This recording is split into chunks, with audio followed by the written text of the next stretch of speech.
કથા શ્રવણ માત્રતઃ શિવલોકમ વ્રજે નર. બ્રહ્માજી નારદને કહે છે, નારદ, અનેક જન્મોના પુણ્યથી ભગવાન મહાદેવની ભક્તિ પ્રાપ્ત થાય છે. બ્રહ્માજી નારદજીને શિવ ભક્તિનું સુંદર માર્ગદર્શન આપ્યું છે. પુષ્પ પૂજા છે, ધાન્ય પૂજા છે, ધારા પૂજા છે, કર્માશાતો, ષોડોપચાર, રાજોપચાર, પંચોપચાર, એકોપચાર, વૈરાગ્યોપચાર. અને શિવ મહાપડ ગ્રંથ વિધિ વિધાનથી ભરેલો ગ્રંથ છે. આ લૌકિક ગ્રંથ નથી, અલૌકિક ગ્રંથ છે. આજથી 30 વર્ષ પહેલા એટલી બધી શિવ મહાપણ કથા આપણે શ્રવણ કરવાનો પણ અવસર પ્રાપ્ત નહીં થતો હતો. અને દિવ્ય કથાનું આયોજન કરનારા પણ કોઈ આયોજક નહીં હતા. આ 30 વર્ષની કથા યાત્રા કર્યા બાદ મને ચંદુભાઈ ગજરા મળ્યા છે. 1 વર્ષની યાત્રાથી આટલા બધા ભાઈઓ બહેનો એકત્ર નથી થયા. આ 30 વર્ષની યાત્રાનું ફળ છે. પણ બ્રહ્માજી એક વાત બહુ સુંદર કરી. આપ ક્યારે દૂધનો અભિષેક ન કરી શકો, દહીંનો અભિષેક ન કરી શકો, અનેક પ્રકારના ફલોના રસનો અભિષેક ન કરી શકો, પંચામૃતનો અભિષેક ન કરી શકો. અભિષેક એક ધ્યાનનો પાઠ છે. જ્યારે આપણે ભગવાનને અભિષેક કરતા હોય ત્યારે આપણું તન એ પાત્રને પકડે છે. વાણી દ્વારા આપણે મંત્રો બોલીએ છીએ અને ધારા તૂટે નહીં, તેથી તેની અંદર મન જોડવું પડે છે. આપણી વાણી, આપણું મન અને આપણું તન ત્રણેય વસ્તુનું એકાત્મ બને છે. ત્યારે આપણું મન ભગવાન શિવમાં સમર્પિત થાય, આપણું તન ભગવાન શિવ સાથે જોડાય, આપણી વાણી ભગવાન શિવને સમર્પિત થાય છે. અને સંપૂર્ણ શિવ પરંપરા એ ધ્યાન પરંપરા છે. એટલે જે લોકો ધ્યાન કરી શકતા નથી તેના માટે પૂજા એક દ્વાર છે. અને શિવલિંગ એ ધ્યાનનું પ્રતીક છે, બ્રહ્મબોધક છે. વિચારોને એક સ્થાન પર કેન્દ્રિત કરવા માટે વિજ્ઞાન નથી, એ મહાવિજ્ઞાન છે. બ્રહ્માજીએ નારદને એમ કહ્યું કે નારદ, ભગવાન શિવની પરંપરા એ ધ્યાન પરંપરા છે. આપ જ મને કહો, કોઈ સ્થાન પર ભગવાન શિવજી કોઈ જગ્યાએ પૂજા કરે છે? હું પૂજાનો વિરોધ નથી કરતો, એક વાત સમજાવવાનો પ્રયાસ કરું છું. હું પણ પૂજા કરું છું, હું પણ યજ્ઞ કરું છું, મંત્રો બોલું છું, અર્ચન કરું છું, આરતી કરું છું. પણ ધ્યાન તરફ ગતિ કરવા માટે આ બધા જ એક ધ્યાનના અંગ છે. ભગવાન શિવનું જ્યાં તમે વર્ણન જોવો તો એક જ વર્ણન મળે. ભગવાન શિવજી ધ્યાનસ્થ છે, ભગવાન શિવજી સમાધિમાં છે, ભગવાન શિવજી એકાંતમાં તપ કરે છે. ભગવાન શિવની દુનિયા એકાંતની દુનિયા, એકનો પણ અંત, એ ભગવાન શિવની પરંપરા છે.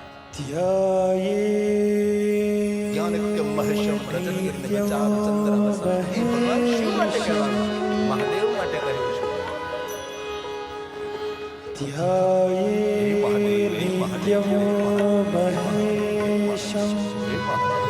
રજતગિરિનિભં ચારુચંદ્રાવતં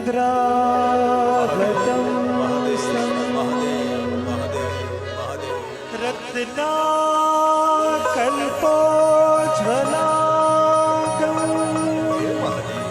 પરશુમૃગવરા ઈતિહસ્તં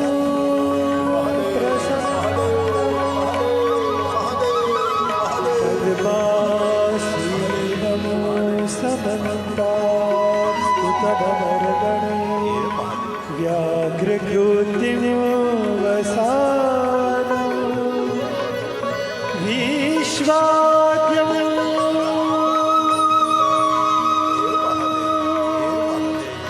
વિશ્વાદ્યમ વિશ્વવંદ્યમ નિખિલ ભયહરમ પંચવક્રમ ત્રિનેત્રમ પંચવક્રમ મહાદેવ. બ્રહ્માજી નારદને કહે છે, નારદ, કોઈ પણ પ્રકારે દ્રવ્યથી મહાદેવનો અભિષેક ન થઈ શકે. કોઈ દ્રવ્ય ન હોય. ધારા ગંગા જલમ, મહાદેવને ગંગા જલથી અભિષેક કરો.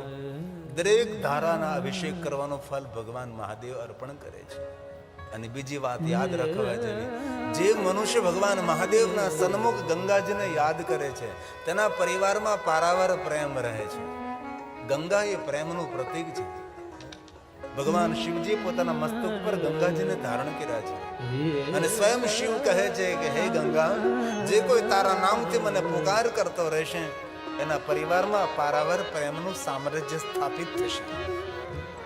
આ શ્લોક બ્રહ્માજી બોલ્યા છે. નારદજી આ શ્લોકનું શ્રવણ કર્યું છે અને શિવ મહાપુરાણનો એક એક શ્લોક ભગવાન મહાદેવની પૂજા છે.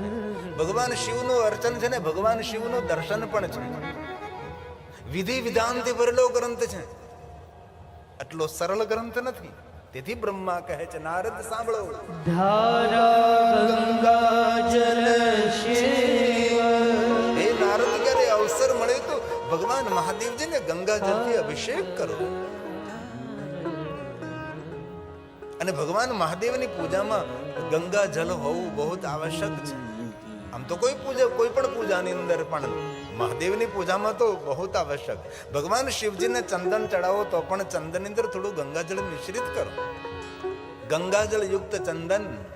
અને અનેક વાર મેં કથામાં કહ્યું છે કે જે કોઈ માણસ સુખડ ઓરસ્યા સાથે ઘસીને ચંદનનો લેપ બનાવીને અને ભગવાન મહાદેવને ચંદનનો લેપ કરે છે તેને ઇન્દ્ર પણ પરાજિત ન કરી શકે. કોઈ ક્ષેત્રમાં માણસ પાછો ન પડે. એ ભગવાન મહાદેવને ચંદનના લેપનો મહિમા છે. ભગવાન શિવની દુનિયામાં કોઈ ભેદ નથી. આ બજારમાંથી જે તમે લાવો એ ચંદન નથી, એ તો કેમિકલ છે, એ તો કલર છે. કોઈ માણસો એમ કહે કે ભગવાન શિવજીને કુમકુમ ન અર્પણ કરે. ભગવાન શિવની દુનિયામાં કોઈ ભેદ જ નથી. પાટ રહિત, કપટ રહિત જેમનું દિવ્ય જીવન છે ભગવાન શિવ છે. ભગવાન શિવ પાસે જે શીખવા જેવી વસ્તુ છે એવી કોઈ દેવતાઓ પણ પાસે ન હોઈ શકે. એ ભગવાન શિવ છે. સદૈવ નિરંતર જાગૃત રહેનારો દેવ છે. જેમની દુનિયામાં કોઈ ભૂતકાળ નથી, કોઈ ભવિષ્યકાળ નથી, જ્યાં નિરંતરતા છે. જ્યાં કોઈ પ્રાતકાલ નથી, જ્યાં કોઈ મધ્યાહન કાલ નથી, જ્યાં કોઈ સંધ્યા કાલ નથી. જો કે સ્વયં પ્રકાશિત ભગવાન શિવ છે. જે સૂર્યનો ઉદય થાય ત્યાં પ્રાતકાલ છે, સૂર્ય જ્યાં મધ્યમાં તે મધ્યકાલ છે, સૂર્યાસ્ત થાય ત્યાં સંધ્યાકાલ છે. ભગવાન શિવની દુનિયામાં કોઈ સંધ્યા નહીં, નિરંતરતા. એક સૂર્યને કરોડો સૂર્ય સમાન જેની દુનિયામાં પ્રકાશ રહેલો છે. તો પ્રશ્ન એ થાય કે એક સૂર્યના પ્રકાશને ઝીલી શકતા નથી તો કરોડો સૂર્યના પ્રકાશને કેવી રીતે ઝીલી શકાય?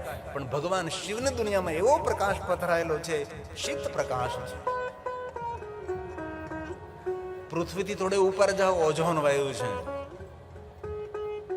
વિમાન જે સ્થાન પર ચાલતા હોય ત્યાં ગરમી ન હોય, ત્યાં ઠંડુ વાતાવરણ હોય છે. આ તો શિવની દુનિયા છે, અલૌકિક દુનિયા છે, કોઈ લૌકિક દુનિયા થોડી છે. ભગવાન શિવની દુનિયા કે એવી અટપટી દુનિયા છે, સમજી પણ ન શકાય ને સમજાવી પણ ન શકાય.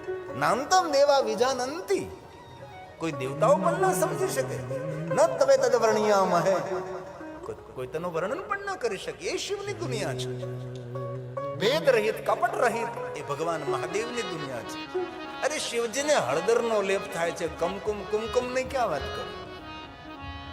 શિવ પ્રત્યે સમાજની અંદર આટલી ગલતફહેમીઓ ફેલી છે, આટલી ગલતફહેમી સમાજની અંદર કોઈ દેવતાઓ પ્રત્યે પણ ફેલાવવામાં નથી આવી. કોને ફેલાવી છે હું જાણું છું, સમજુ છું, કહી શકું છું, પણ આ વ્યાસપીઠ ઉપર છું, તેથી કોઈને આપણે નબળું કહેવાનો અધિકાર નથી. બ્રહ્મા નારદને કહે છે, નારદ ધારા ગંગા જલ મુક્તિ ભૂતિ ફલ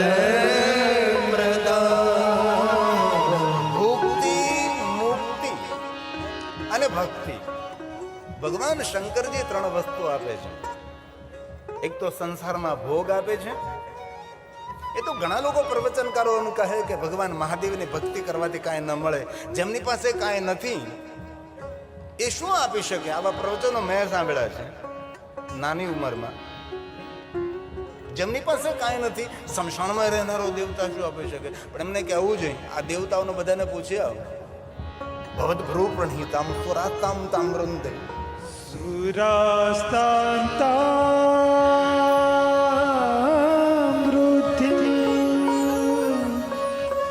દધતિ તુ ભવદ ભ્રૂ પ્રણીતામ. ઈશારા માત્ર દેવતાઓને સ્વાત્મારામમ નહીં સ્વાત્મા વિષય મૃગતૃષ્ણા પ્રલય સુરાસ્તાતા મૃત્યુ દદિતુ ભવત રૂપ્રણીતા. ભગવાન શિવજી સંસારના ભોગ પણ આપે છે. ભગવાન શિવજી પહેલા ભક્તિ પણ આપે છે, મુક્તિ પણ આપે છે. મોક્ષ તો જ્યારે ભગવાન મહાદેવની ભક્તિ કરવાની ઈચ્છા થાય ત્યારે જ માણસ મોક્ષ ગતિને પ્રાપ્ત થાય છે. એ ભગવાન શિવ છે. અને શિવ મહાપુરાણમાં તો ત્યાં સુધી કહ્યું કે ભગવાન શિવજી સંસારના ભોગ તો આપે છે, પણ સાથે ભોગ ભોગવવાની શક્તિ પણ આપે છે. હવે સંસારના ભોગ આપણને મળ્યા ને આપણે ભોગ ભોગવાને યોગ્ય ન હોય તો એ ભોગ શું કામના? એ મહાદેવ છે.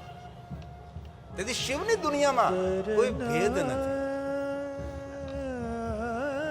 ભસ્મ ઉપર ભગવાન શંકરજીને જેટલો ભાવ છે એટલી જ હળદર કામવર્ધક. ભગવાન શિવજીની પૂજાનો વિસ્તાર શિવ મહાપુરાણ ગ્રંથમાં બહુ વિસ્તૃત ભગવાન મહર્ષિ વેદવ્યાસે વર્ણન કર્યું છે. અરે કુમકુમ મહાદેવને ચડાવી શકાય છે. કોઈ માણસો એમ કે ભગવાન શિવજીને બિલોપત્ર ચડાવે, તુલસી ન ચડાવે. અરે બ્રહ્માજી નારદને કહી દીધું કે નારદજી, ભગવાન શિવની દુનિયામાં મહાદેવને જેટલા બિલોપત્ર પ્રિય છે એટલા તુલસી પ્રિય છે. શિવની દુનિયા સૌથી જુદી દુનિયા છે. આ બ્રહ્માજી બોલ્યા છે, ભક્તિ મુક્તિ ફલમ તસ્ય તુલસ્યા પૂજ્યતિ. ભગવાન મહાદેવને તુલસી પત્ર અર્પણ કરી શકાય. ભગવાન શિવજીને કુમકુમ અર્પણ કરી શકાય છે. લિંગાષ્ટકની એક પંક્તિ છે, આપ સૌને યાદ હોય. આદિ જગતગુરુ શંકરાચાર્ય મહારાજની સુંદર રચના છે. એની અંદર સ્પષ્ટપણે કહ્યું છે, કુમકુમ ચંદન લેપિતલિંગમ પંકજહાર શુશોભિતલિંગમ સંચિત પાપ વિનાશનલિંગમ તત્પ્રણમામિ સદા શિવલિંગમ તત્પ્રણમામિ સદા શિવલિંગમ. રક્તવર્ણ ચંદન મહાદેવને અર્પણ કરી શકાય છે. શ્વેત ચંદન મહાદેવને અર્પણ કરી શકાય. કેસરયુક્ત ચંદન ભગવાન શિવને અર્પણ કરી શકાય છે. ભગવાન શિવજીને જેટલા ગુલાબના પુષ્પો ઉપર ભાવ છે, ચમેલીના પુષ્પ ઉપર ભાવ છે, એટલો જ ભાગ ભગવાન શંકરજીને આંકડાના ફૂલો પર છે. નથી પૂછતો કોઈ આંકડાના પુષ્પને, નથી પૂછતો કોઈ આંકડાના પુષ્પને. જ્યારે હોય છે તે ડાળી પર, પણ સ્થાન પામે શિવ શિરે, જ્યારે નમન કરે તેને દેવતા વંદન કરે. આંકડાનું પુષ્પ જેને તુચ્છ પુષ્પ, પુષ્પોની જાતિમાં જેની કોઈ ગણના જ નથી, એવા આંકડાના પુષ્પોનો સ્વીકાર કરનારા ભગવાન શિવ છે. અરે ત્યાં સુધી કહી શકાય ભગવાન શિવના દુનિયામાં પવિત્ર અપવિત્ર વસ્તુનો ભેદ નથી. એવી અનેક કથાઓ છે ભગવાન મહાદેવની જ્યાં પવિત્ર અપવિત્રનો કોઈ ભેદ નથી. અરે એવા ભગવાન મહાદેવ ભોળા અને સરળ ને શ્રેષ્ઠ છે કે વનમાં રહેતા વનવાસીઓને ભગવાન શિવ મળ્યા છે. પશુઓનો શિકાર કરીને પોતાનો પેટ ભરનારા અભૂત ન જાનામ યોગમ જપમ દેવ પૂજા નતો હમ સદા સર્વદા શંભોતોભ્યમ. એમને પણ ભગવાન શંકરજી મળ્યા છે. મંત્રહીનમ ક્રિયાહીનમ ભક્તિહીનમ, જેને કઈ ખબર જ નથી. એ શું ખાય છે, શું પીવે, શું કરે છે તેને પોતાને ખબર નથી. પણ ભગવાન શંકરની દુનિયામાં સમૃદ્ધિ સામગ્રીની મહિમા નથી. ભગવાન શિવની દુનિયામાં ભાવનો મહિમા છે. ભાવ ભાવાકરમ શિવમ. ભગવાન શિવની દુનિયામાં મહાદેવ પ્રત્યે આપણને કેટલો ભાવ છે ત્યારે ભગવાન પ્રસન્ન થાય છે. દુનિયા છે. તેથી બ્રહ્માજી નારદજીને અનેક પ્રકારે પૂજા પરંપરા બહુ વિસ્તૃત સમજાવે છે. તત્રાયુતમ પ્રમાણમ હિ, બહુ સુંદર શિવ મહાપડ ગ્રંથ. અને કથા શ્લોકાત્મક હોવી જોઈએ, કથા સૂત્રાત્મક હોવી જોઈએ. આ સાંસારિક દ્રષ્ટાંતો દઈ દઈને કથા પૂરી ન કરાય. સાંસારિક વાતો કરી કરીને શ્રોતાઓને રડાવાય નહીં. કથા રડવા માટે થોડી છે. કથા તો મનને આહલાદિત આનંદિત કરવા માટેની કથા છે. સાંસારિક ભાવાત્મક વાતો કરીને શ્રોતાઓને આપણે નહીં જરૂર નથી. ભગવાન મહર્ષિ વેદવ્યાસજીએ જે કહ્યું છે કહેવાનો પ્રયાસ કરો. બ્રહ્મા નારદને કહે છે, નારદ કોઈ પણ પ્રકારની મોટી મોટી પૂજા કરો, શ્રેષ્ઠ પૂજા કરો, સર્વોપરી પૂજા કરતો કર્તવ્યમ બ્રાહ્મણા નામ છે. બ્રહ્માજીએ સુંદર આદેશ કર્યો છે, જ્યારે જ્યારે ભગવાન શિવની પૂજા કરો ત્યારે કમસે કમ બાળકોને ભોજન કરાવો, બાલિકાઓને ભોજન કરાવો, બટુકોને ભોજન કરાવો, સંતોને ભોજન કરાવો, બ્રાહ્મણોને ભોજન કરાવો.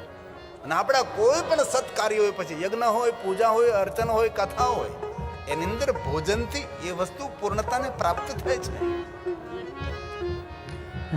આ શ્લોક બ્રહ્માજી બોલ્યા છે. જે કઈ આપની સમક્ષ કહું તું સર્વ સિદ્ધાંત નિષ્પન્નમ, સિદ્ધાંત સાથે આપની સાથે. આપણા સ્વામીજીએ કહ્યું કે કથા એ મનનો આહાર છે. સદા સેવ્યા વિશેષતઃ એત શિવ પ્રાણસ કથા પરમ પાવની. એ કર્ણ રસાયણ છે, અંતકરણને પાવન કરનારું રસાયણ છે, ઔષધિ છે. અને હંમેશા કથામાં કયા કરું છું, કોઈ પણ માણસ પ્રયોગ કરી જોવે. કથાના પહેલે દિવસે પોતાની સેલ્ફી ખેંચીને ફોટો પાડી લે, 9 દિવસ હૃદયથી કથા સાંભળે, 9મા દિવસે ફોટો પાડે. એ પહેલા દિવસના ફોટા કરતા છેલ્લા દિવસનો ફોટો તમારો દિવ્ય ફોટો હોય છે. એ ભગવાનની કથા છે. ઉર્જા આપે છે, ઉત્સાહ આપે છે, નિરસ્તાને દૂર કરે છે, નકારાત્મકતા દૂર કરે છે, હતાશા નિરાશાને બાળીને ભસ્મ કરે છે. એ ભગવાન મહાદેવની કથા છે. આ સ્વયં બ્રહ્માજી બોલ્યા છે, તત્રાયુત પ્રમાણમ કર્તવ્યમ તદીવદાનતઃ. પ્રમાણ કર્તવ્યમ બ્રાહ્મણાં ચ ભોજ્યં વે રુદ્ર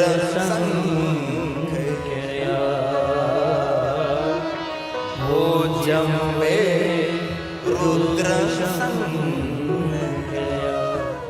શિવ મહાપડ અંતર્ગત સ્વયં ભગવાન વેદવ્યાસજીએ કહ્યું છે કે ક્યારે ભગવાન મહાદેવની પૂજા કરાવો ને તો એવા આચાર્ય પાસે ભગવાન શિવની પૂજા કરાવો કે જે બ્રાહ્મણ છે મહાદેવનો પરમ ભક્ત હોય. જે બ્રાહ્મણના હૃદયમાં મહાદેવ પ્રત્યે કોઈ ભાવ ન હોય, મહાદેવ પ્રત્યે કોઈ ભક્તિ ન હોય, ફક્ત વિદ્વતા જ હોય, એ બ્રાહ્મણ પાસે નહીં. પણ જે બ્રાહ્મણ વિદ્વાન પણ હોય અને જે બ્રાહ્મણના હૃદયમાં મહાદેવની ભક્તિની જ્યોત નિરંતર પ્રજ્વલિત હોય, આવા પરમ શિવ ભક્ત વિદ્વાન બ્રાહ્મણો પાસે ભગવાન મહાદેવની પૂજા કરાવો. અને એ પણ ભગવાન મહર્ષિ વેદવ્યાસજી શિવ મહાપુરાણમાં વેદના વ્યક્ત કરી છે કે કલયુગ આવતા બ્રાહ્મણો પોતાના ઈષ્ટને છોડી અન્ય સ્થાનોએ એ પૂજા અર્ચન કરવા લાગશે. મારી પાસે શ્લોકાત્મક પ્રમાણ છે. જે કાંઈ બોલું છું એનો જિમ્મેદાર હું છું.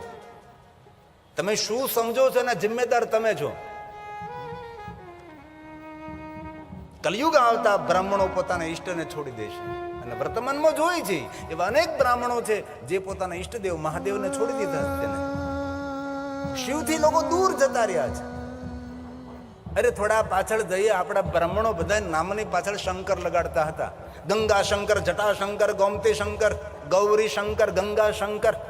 નામની પાછળ ભાઈ કુમાર લાલ નહીં, નામની પાછળ શંકર લાગતો હતો. એ અમારા બ્રાહ્મણો હતા. ક્યાં ગઈ પરંપરા? ક્યાં ખોવાઈ ગઈ એ પરંપરા આપણી? અને કોઈ બ્રાહ્મણ એમ કહે કે હું મહાદેવનો ભક્ત છું. બ્રાહ્મણો એ બોલાય નહીં મહાદેવનો ભક્ત છું, કારણ કે બ્રાહ્મણ અને મહાદેવની ભક્તિ એ પર્યાય છે, એ અલગ નથી. કારણ કે બ્રાહ્મણોનો ઈષ્ટદેવ ભગવાન મહાદેવ છે. તેથી બ્રહ્માજીએ કહ્યું છે, નારદ ભગવાન મહાદેવના પૂજન કર્યા પછી ભોજમ વે રુદ્ર સંખ્યા 11 બ્રાહ્મણોને ભોજન કરાવવું જોઈએ. ઘણા લોકો બ્રહ્મ ભોજનનો વિરોધ કરે છે. કેટલી મૂર્ખતા, કેટલી નાદાની છે.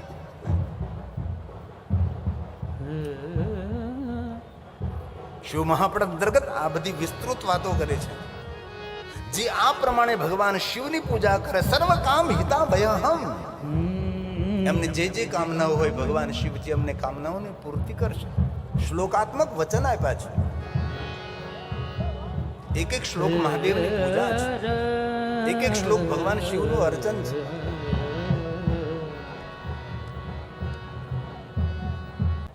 સ્કંદો માં સહિત શંભો. બ્રહ્મા નારદને કહે છે, નારદ, ભગવાન મહાદેવના સન્મુખ ભગવાન કાર્તિકેયને યાદ કરવાથી ભગવાન શિવની બહુ જ પ્રસન્નતા વધે છે. બ્રહ્માજી નારદજીને એટલી સુંદર સુંદર સુંદર સુંદર વાતો સંભળાવે છે. ક્યારે મહાદેવનું દર્શન કરતા હો, મહાદેવનું પૂજન અર્ચન કરતા હો, તો ભગવાન શિવની સામે ભગવાન શિવજીના મોટા દીકરા ભગવાન કાર્તિકેયને યાદ કરવાનો બહુ મહિમા છે. અને બહુ દિલથી, બહુ હૃદયથી કહું છું કે જે મહાદેવના સન્મુખ ભગવાન કાર્તિકેયને યાદ કરે છે તેનો જીવનમાં કોઈ જગ્યાએ પરાજય નહીં થાય, એનો વિજય વિજય જ થાય છે. કારણ કે ભગવાન શિવજીના મોટા પુત્ર ભગવાન કાર્તિકેય દેવતાઓના સેનાપતિ બન્યા, ત્યાર પછી દેવતાઓનો પરાજય નથી થયો. એ ભગવાન કાર્તિકેયનો મહિમા છે. અને આ બ્રહ્મા બોલે છે, સ્કંદો માં સહિત શંભો સંપૂજ્ય વિધિના યત ફલં લભતે